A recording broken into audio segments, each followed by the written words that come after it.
Bicara keagungan Ramadan yang ditandai 3 hal. Pertama, Ramadan dipilih oleh Allah menjadi bulan tempat di mana pertama kali diturunkan Al-Quranul Karim, kitab suci kita, imam kita, pedoman utama dalam melaksanakan berbagai kegiatan hidup. Pertama, ia berisi akidah yang tujuannya menyelamatkan manusia dari ketergantungan kepada benda, menyelamatkan manusia dari kemusyrikan, baik syirik yang jali maupun syirik yang khafi. Syirik jali itu syirik terang-terangan, nyata-nyata menyembah berhala, nyata-nyata meyakini Tuhan lebih dari satu. Kalau gitu insya Allah kita aman.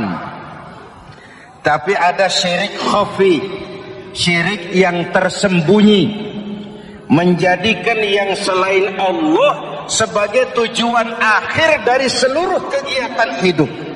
Itu syirik khafi. Saya sejak pakai cincin ini rezeki lancar. Cincin. Saya sejak pakai gesper ini, jangan anak gadis, nenek-nenek ngelihat saya lemes. Gesper. Ini sejak ada perkutut di rumah ini, bisnis bagus. Perkutut. Kalau komputer lebih kita kagumi dari Allah, itulah berhala kita. Kalau pangkat lebih kita utamakan dari Allah, itulah berhala kita. Kalau ilmu lebih kita kagumi daripada Allah, itulah berhala kita. Quran membebaskan manusia dari ketergantungan kepada benda, membersihkan keyakinan, meluruskan tauhid dengan konsep akidah. Lalu sisi yang kedua, syariat untuk mengatur kehidupan sesama manusia. Selama ini kalau mendengar syariat, yang terbayang oleh kita kan yang serem-serem, dan memang diopinikan sedemikian rupa. Padahal watak syariat itu pertama, al-musawat bainan nas fi takalifil ahkam. Ini watak syariat Islam. Semua manusia sama dalam berhadapan dengan hukum Allah. Semua manusia sama. Bukankah ini yang kita perjuangkan dengan tuntutan keadilan? Supaya di Republik ini jangan ada warga negara kelas 1. Supaya di Republik ini jangan ada yang kebal hukum. Supaya di Republik ini hukum jangan seperti pisau, tajam ke bawah tapi tumpul ke atas. Syariat mengajarkan al-musawat bainan nas fi takalifil ahkam. Semua manusia sama dalam berhadapan dengan hukum Allah. Ketika mengajarkan orang beramal, Rasulullah kepada putri kesayangan beliau sendiri berkata, "I'mali ya Fatimah, i'mali fa inni la ughni anki minallahi syai'an." Fatimah, beramal kau. Fatimah, salat. Fatimah, puasa. Fatimah, haji. Kalau kau tidak beramal, aku ayahmu Rasulullah tidak akan sanggup membelamu di akhirat nanti. Inilah watak syariat. Tidak mentang-mentang anak kesayangan lalu ada jaminan, sudah Fat, kamu nggak sholat nggak apa-apa, nanti di akhirat ada papi. Tidak. Semua manusia sama dalam berhadapan dengan hukum. Andai kata Fatimah putri Muhammad mencuri, tidak usah orang lain, Muhammad sendiri yang akan memotong tangannya. Bukankah keadilan macam ini yang kita harapkan? Cuma sayang, selama ini banyak kita mengenal Islam seperti orang buta kenal gajah. Ada 3 orang buta dilepas ke kebun binatang, disuruh kenal gajah. Saya yakin laporannya lain-lain. Orang buta pertama bilang, Pak, gajah tipis lebar kayak kipas. Kenapa? Dia baru pegang telinganya. Orang buta kedua ngotot, goblok itu Pak. Yang betul saya, gajah kecil panjang kayak ular. Kenapa? Yang dia pegang ekornya. Orang buta ketiga lebih marah, dua-duanya tolol Pak. Yang betul itu saya, gajah tinggi besar seperti pohon kelapa. Karena yang dia pegang kakinya. Beginilah kita mengenal Islam. Seperti orang buta kenal gajah, frame of reference, kacamata pandangannya tidak total. Baru kenal kaki gajah sudah sok tahu gajah. Baru kenal telinga gajah sudah sok kenal gajah. Kemana-mana pidato, saudara-saudara, gajah tipis lebar kayak kipas. Buat orang yang belum kenal gajah, dia menyesatkan.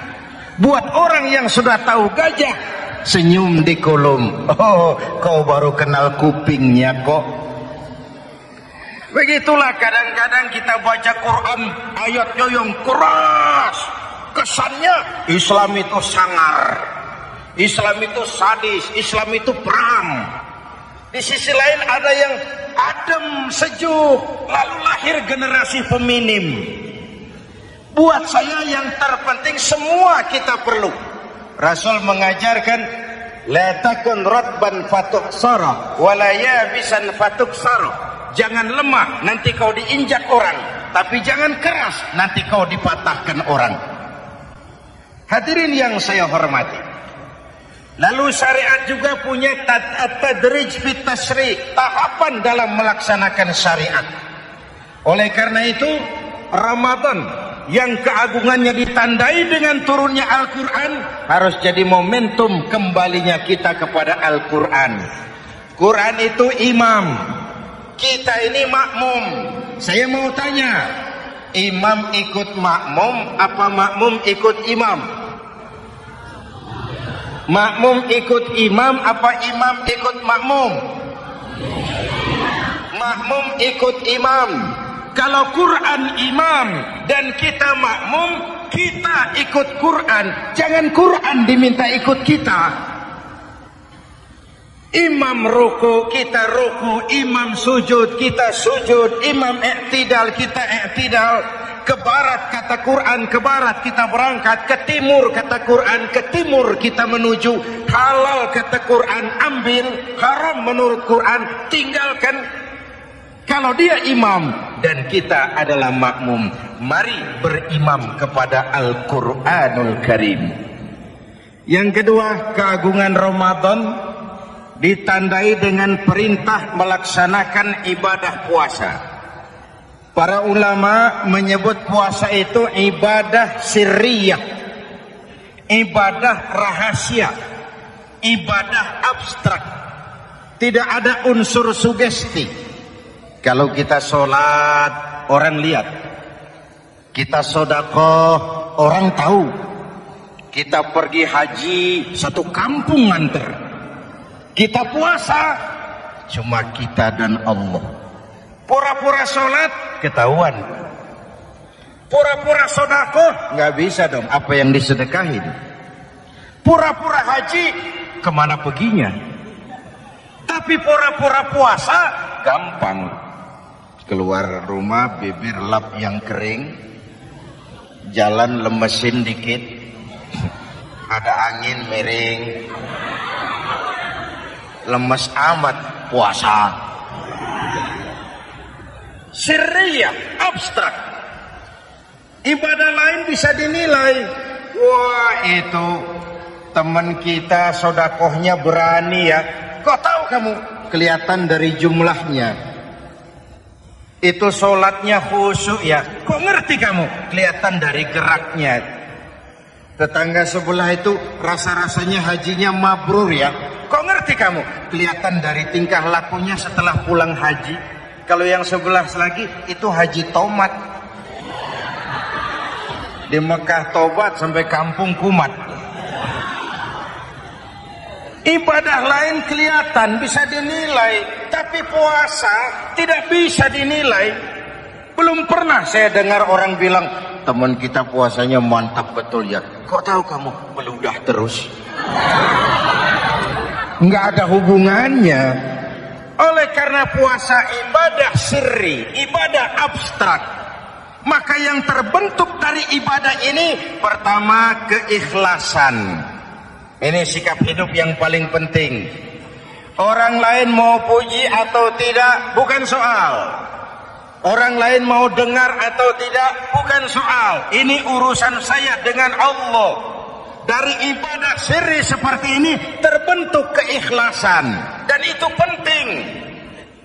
Penyakit yang namanya stres lalu menjadi stroke itu umumnya karena orang kehilangan keikhlasan. Tetangga sebelahnya beli TV, dia demam, panas dingin. Temannya naik jabatan, dia masuk rumah sakit. Temannya beli rumah, dia mati. Disiksa oleh perasaannya sendiri. Marilah hidup dengan ikhlas.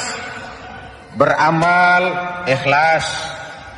Saya menyantuni yatim bukan karena disorot TV, bukan karena masuk majalah, bukan karena dimuat koran, karena Allah.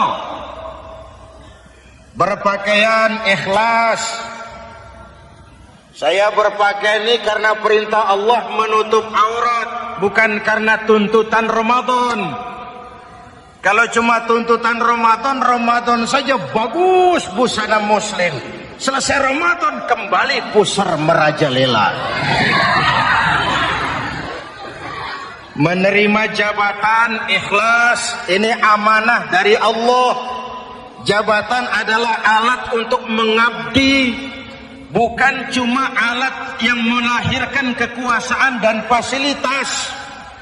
Kalau kekuasaan dianggap sebagai fasilitas dan kekuasaan, maka yang lahir tentu akhirnya maling-maling baru, yang lahir rampok-rampok baru, yang dikuras ya harta negara. Hadirin yang saya hormati, ikhlas menerima jabatan dengan keyakinan ini amanah Allah, amanah akan dimintakan pertanggungan jawab. Ini alat untuk berbuat baik, ini alat untuk mengabdi. Kalau cuma digambarkan kekuasaan jabatan sebagai kekuasaan dan fasilitas, itu yang lalu banyak melahirkan rampok-rampok baru. Betul?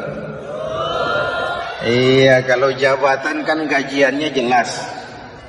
Menteri gajinya jelas. Anggota DPR gajinya jelas. Presiden, wakil presiden gajinya jelas. Tetapi ketika fasilitas dan kekuasaan banyak memberikan hasil, jangan heran lalu muncul penjarahan terhadap kekayaan-kekayaan yang justru merupakan milik rakyat. Ikhlas dalam menerima jabatan, ikhlas dalam berbuat, ikhlas dalam beramal. Lalu yang kedua, jujur. Tadi siang saudara sholat zuhur apa tidak? Sholat. Yang sholat?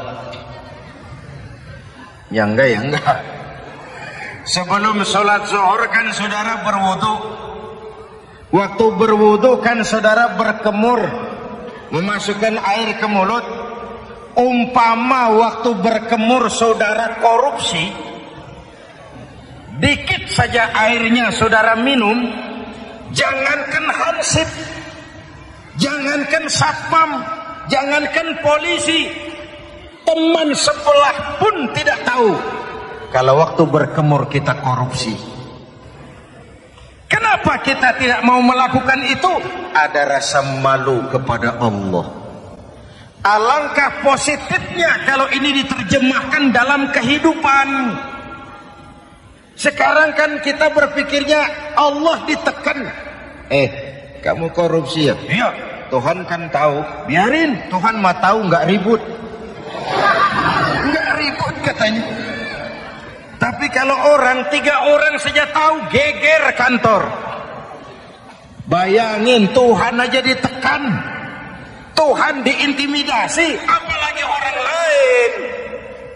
Lahir etika otonom, daya kontrol yang paling ampuh yang muncul dari dalam jiwa kita sendiri. Keikhlasan yang dibentuk oleh pelaksanaan ibadah puasa.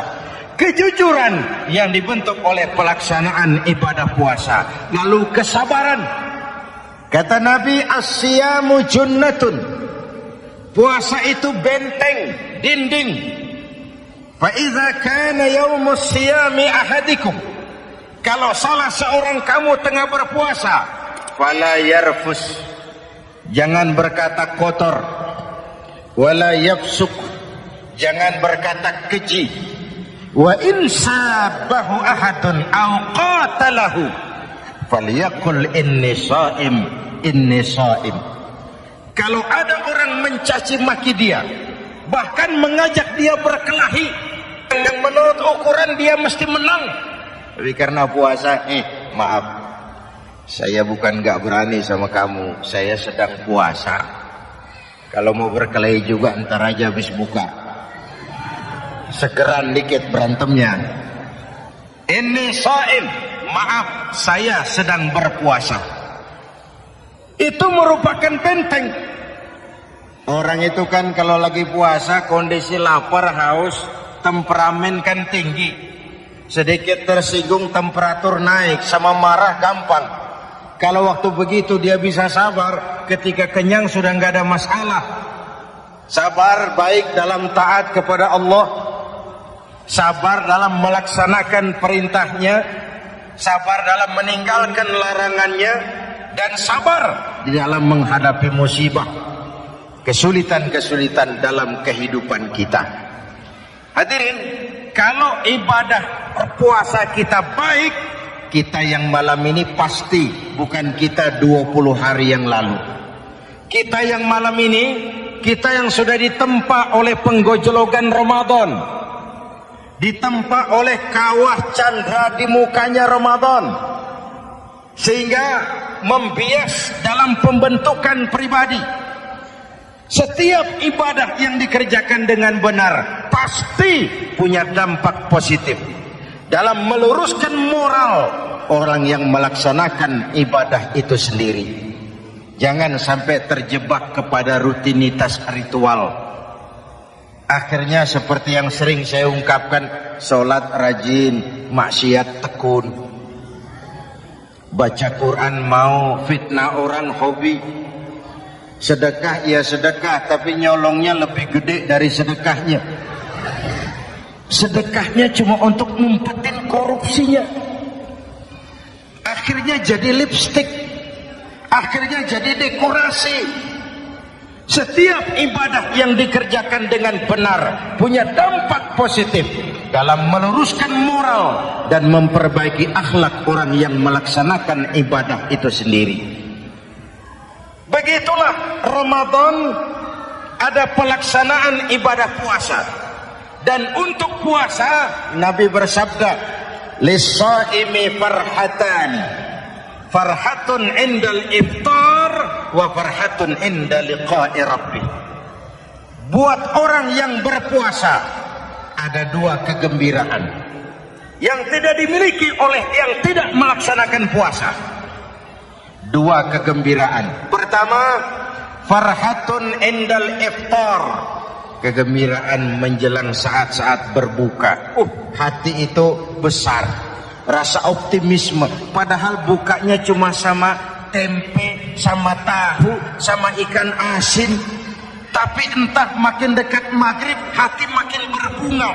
Ada kebahagiaan yang tidak bisa diceritakan. Allahumma laka sumtu, ya Allah, hari ini saya laksanakan perintahmu.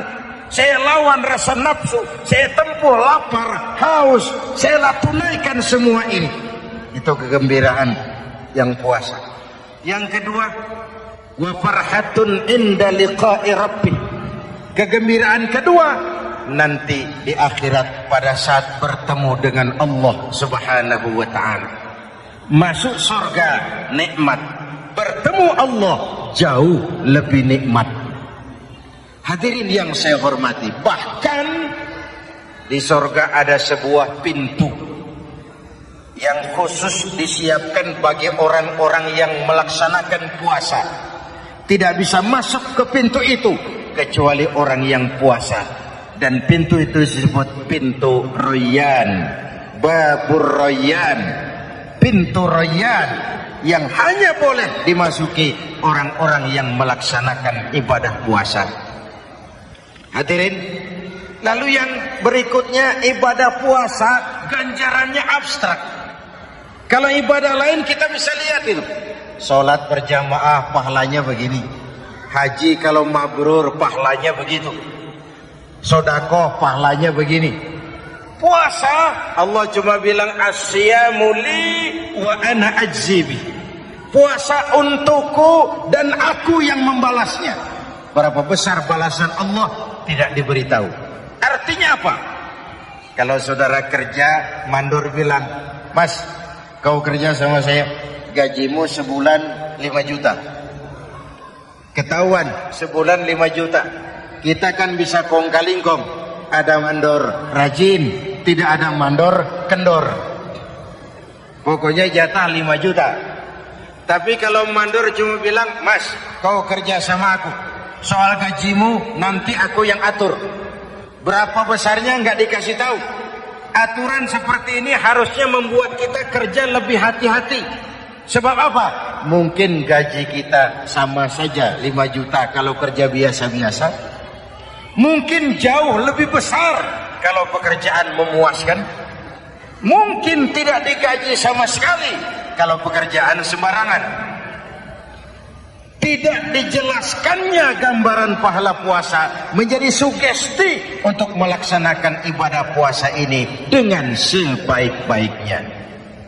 Hadirin yang saya cintai, yang ketiga soal keagungan Ramadan ini. Di dalam bulan Ramadan ada satu malam yang bobotnya khairun min alfi syahrin. Satu malam tapi lebih baik daripada 1000 bulan, yang kita kenal dengan malam Qadar atau Lailatul Qadar. Sementara itu adanya pada sepertiga yang akhir dari bulan Ramadan, terutama di malam-malam ganjil. Di negeri kita lihat terjadi pergeseran nilai.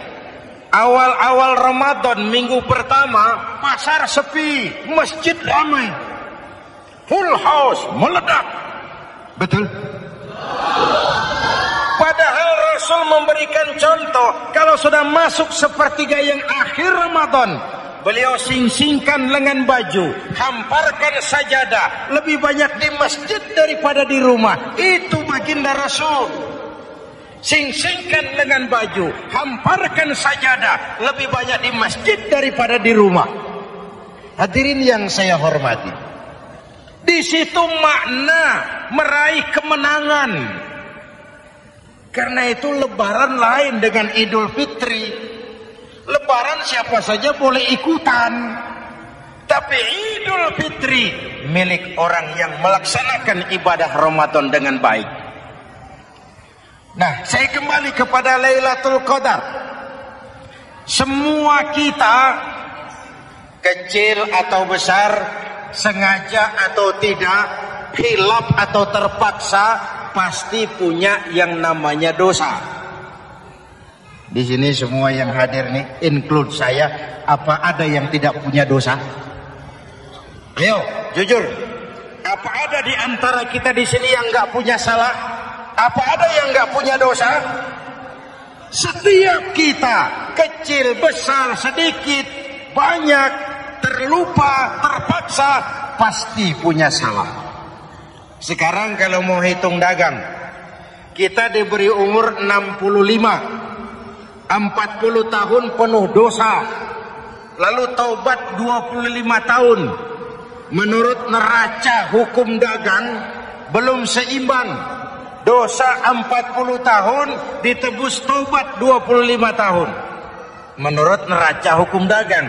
Untung Allah tidak dagang-dagangan kepada kita. Di Ramadan ini Allah ngobrol pahala. Di Ramadan ini Allah membuka pintu rahmah yang seluas-luasnya.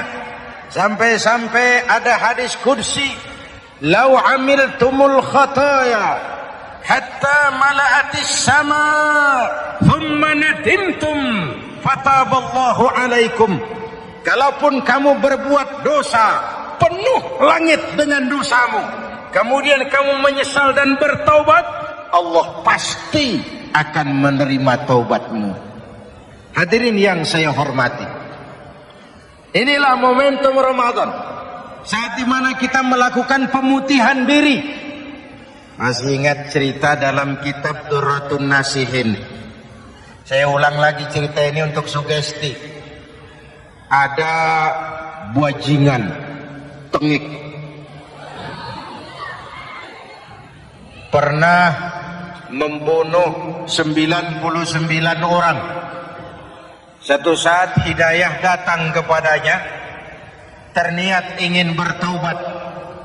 Dicarinya seorang ustadz. Ketemu ustadz kepala ngajar.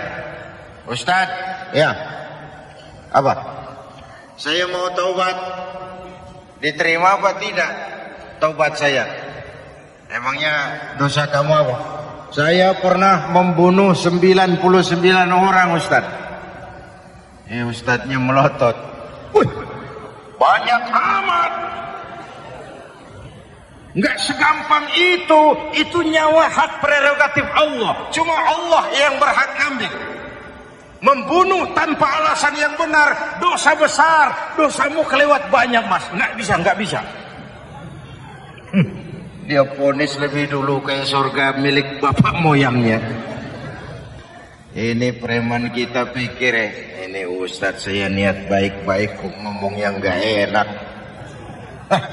Daripada 99 tanggung. Saya lempengin aja dia urusan. Dibabat lagi ustadz. Tamat. Selesai. Pas. Cepet. Niat taubatnya masih terus. Dia mengembara. Sampai ketemu seorang ustadz yang bijak. Waalaikumsalam ustadz. Assalam. Ada apa? Ustadz saya mau taubat, diterima apa enggak sih? Oh, sebelum mentari terbit dari sebelah barat, sebelum nafasmu sampai di tenggorokan, Allah akan menerima taubatmu. Boleh jadi dosamu besar, tapi ampunan Allah lebih besar dari dosamu. Begitu Ustaz. Iya. Cuman ngomong-ngomong dosamu apa sih? Ustaz, saya sih tadinya cuma bunuh 99 orang. Terus? Ustaz ngomongnya nggak enak. Jadi, saya cukupin. 100. Oh, taubatmu diterima asal benar-benar. Cuma begini saja. Kampungmu kampung brengsek tuh. Lingkunganmu nggak sehat. Kalau kau pulang ke sana lagi, niat taubatmu bisa lentur dan luntur. Kamu pindah saja, hijrah ke kampung lain yang lebih baik. Baik Ustaz, terima kasih. Ngepak koper. Pindah. Belum sampai ke kampung yang dituju, ajal datang merenggut nyawa.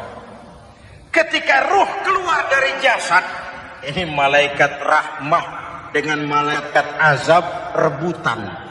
Kata malaikat rahmah, ini jatah saya. Orang ini sudah taubat, tempatnya di surga. Kata malaikat azab, nanti dulu.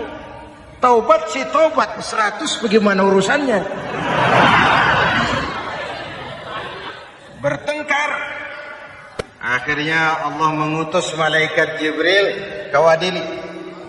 Kata Jibril, ukur sajalah mana yang lebih dekat, kampung yang dituju atau kampung yang ditinggalkan. Ketika diukur, kampung yang dituju lebih dekat dari kampung yang ditinggalkan. Kata Jibril, dia jatah malaikat rahmah. Taubatnya diterima Allah. Nah, kalau mendengar riwayat seperti ini, jangan diartikan bahwa untuk taubat mesti membunuh 100 orang. Ini harus diartikan bagaimanapun besar dosa dan kesalahan yang kita lakukan, jangan putus asa dari rahmat Allah. Sebaliknya, bagaimanapun banyak kebaikan yang kita kerjakan, jangan puas hati dan sombong diri. Kita belum tahu akhir perjalanan hidup ini. Kita hanya berbuat dan berbuat. Kepastian itu haknya Allah. Ada yang masuk neraka karena menyiksa kucing. Ada yang masuk surga walaupun sudah membunuh 100 orang. Bahkan kalau nanti saudara di surga ketemu orang-orang soleh, saudara nggak usah kaget. Itu memang tempatnya di surga. Saudara akan kaget nanti kalau di surga ketemu pelacur. Pelacur masuk surga. Penasaran, saudara samperin, Bayu. Iya mas, sampean ada di sini, apa Allah nggak salah wesel ini? Iya mas, saya ini ada di surga sini. Padahal waktu di dunia dulu saya ini siapa mas tahu kan? Oh, mas juga langganan kan waktu itu.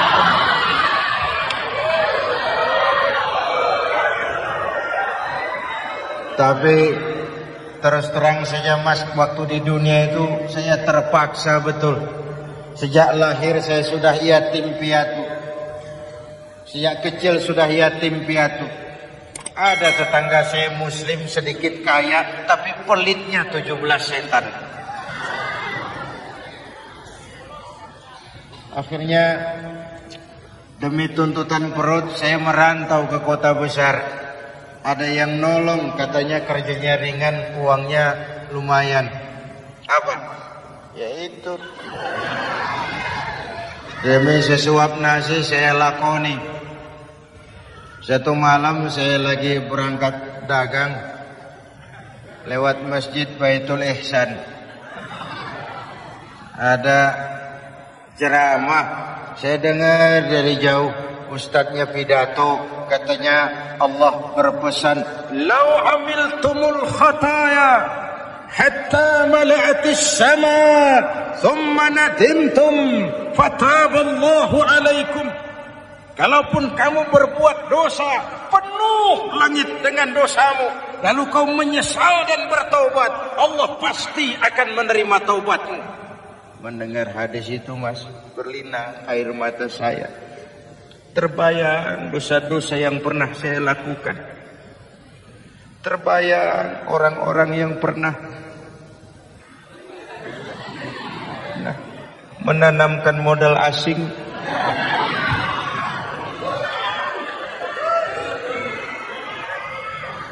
Dikala itu hidayah datang, saya niat taubat pulang kampung mas, mudik.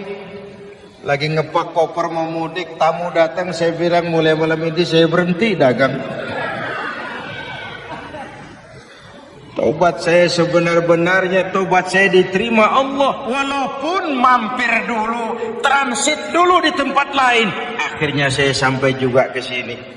Inilah Ramadan.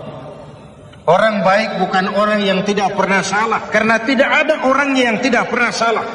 Orang baik kalau dia berbuat salah, dia segera sadar, dijadikannya sebagai pelajaran untuk tidak diulanginya lagi di masa yang akan datang. Maka Nabi berpesan, "Tuba liman syaghalahu aibuhu an uyubin nas." Beruntung benar orang yang kekurangan dirinya menyebabkan dia sibuk sampai tidak sempat mencari-cari kekurangan orang lain.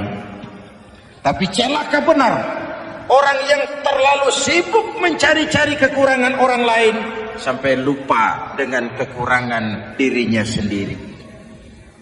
Hadirin, karena itu menurut Al-Imam Al-Ghazali, Lailatul Qadar itu malam istimewa. Adanya pada sepertiga yang akhir di malam-malam ganjil. 21, 23, 25, 27, 29. Tetapi yang ingin mendapatkan Lailatul Qadar harus berjaga-jaga sejak awal Ramadan. Nggak bisa pakai ilmu ngancem. Wah ini 21 malam nih. Wah nggak keluar-keluar dari masjid. 22 libur. 23 absen lagi. Nggak bisa seperti itu. Ingin mendapatkan Lailatul Qadar harus berjaga-jaga sejak awal Ramadan. 1000 bulan kira-kira 83 tahun. Rata-rata umur orang sekarang kita ini jarang yang sampai 83. Jarang. Kalau menyontoh Rasul jatah kita 63. Hadirin yang saya hormati, sehingga dikatakan itulah fasilitas yang diberikan Allah kepada umat Muhammad ini. Walaupun umurnya relatif pendek, tapi amaliyahnya tidak kalah dengan umat zaman dulu. Benar, Nabi Nuh umurnya 950 tahun. Ibadah umatnya berarti panjang, tetapi mereka tidak ada Lailatul Qadarnya. Benar, Nabi Adam umurnya panjang, 2000 tahun, umatnya rata-rata sekian. Tetapi tidak ada nilai tambah yang diberikan Allah kepada mereka. Kita umat Muhammad ini umur relatif pendek. Kalau nyontoh Nabi 63 tahun. Betul. Tapi bayangkan, ada Lailatul Qadar yang nilainya khairun min alfi syahrin, lebih baik daripada 1000 bulan. Dan 1000 bulan 83 tahun. Kalau 10 tahun berturut-turut memanfaatkan Lailatul Qadar, maka artinya umur kita sudah sama dengan umur umat Nabi Nuh alaihi salam. Kualitas ibadahnya yang saya maksud. Tugas kita memanfaatkan peluang-peluang seperti ini dan mengisinya dengan berbagai kegiatan-kegiatan ibadah. Mumpung Allah menyediakan itu buat kita bersama. Tahun depan nggak ada jaminan kita ketemu Ramadan lagi. Karena itu mumpung senyampang ini diberikan kesempatan memasuki minggu-minggu 10 yang terakhir dari Ramadan. Sing-singkan lengan baju, hamparkan sajadah, dan berusaha lebih banyak di masjid daripada di rumah. Hadirin yang saya hormati, dari pembicaraan singkat yang saya sampaikan, Ramadan menjadi agung oleh karena 3 hal. Pertama, ia dipilih menjadi bulan tempat di mana pertama kali diturunkan ayat-ayat suci Al-Quran. Karenanya Ramadan disebut juga sebagai Syahrul Quran, bulan Al-Quran. Karenanya Ramadan juga kita lebih intens memasuki kehidupan Al-Quran sebagai makmum dan kita sebagai imam. Jika Quran adalah imam dan kita adalah makmum, maka konsekuensinya makmum harus ikut imam, bukan imam yang ikut makmum. Yang kedua, keagungan Ramadan ditandai dengan pelaksanaan ibadah puasa. Setiap ibadah yang dikerjakan dengan benar pasti punya dampak dalam memperbaiki moral, meluruskan akhlak orang yang melaksanakan ibadah itu sendiri. Maka bulan suci Ramadan menjadilah kawah candra di muka, menjadi bulan training, bulan latihan. Saya sering ibaratkan, Mike Tyson masuk latihan, keluar latihan, tindunya makin hebat. Hewitt masuk latihan, keluar latihan, tenisnya makin canggih. Zinedine Zidane masuk latihan, keluar latihan, sepak bolanya makin hebat. Kalau latihan tiap hari, main kalah terus, orang kan ngomong, buat apa latihan? Kita sebulan penuh latihan supaya bulan-bulan sesudah Ramadan nanti kita jangan sampai kalah dalam permainan hidup ini. Hidup ini kan permainan. Ada yang sekarang ini main sebagai pedagang, main sebagai pejabat, main sebagai pengusaha, main sebagai seniman. Hidup ini permainan. Wa mal hadhil hayatud dunya illa lahwun wa la'ib. Ini cuma permainan. Senarionya sudah ditetapkan oleh sang sutradara Allah Azza wa Jalla. Ini permainan saja. Maka bermainlah sesuai dengan aturan main. Karena hidup memang permainan. Tapi jangan main-main. Walaupun ini permainan, bermainlah dengan benar. Jangan main-main. Kalau main-main, kalah. Sepak bola, permainan. Main-main, kalah. Bulu tangkis, permainan. Main-main, kalah. Hidup ini permainan. Main dengan benar. Main sesuai dengan aturan main. Main-main, kalah. Hadirin yang saya hormati. Karena itu 1 bulan untuk menghadapi 11 bulan sesudahnya. Yang ketiga, ditandai keagungan Ramadan dengan ada nuzulul Quran. Diberikan Allah kepada siapa saja yang dikehendakinya. Semoga ibadah yang sudah kita kerjakan kiranya diterima Allah. Yang masih akan kita kerjakan diberikan kita kekuatan zahir dan batin untuk dapat melaksanakannya dengan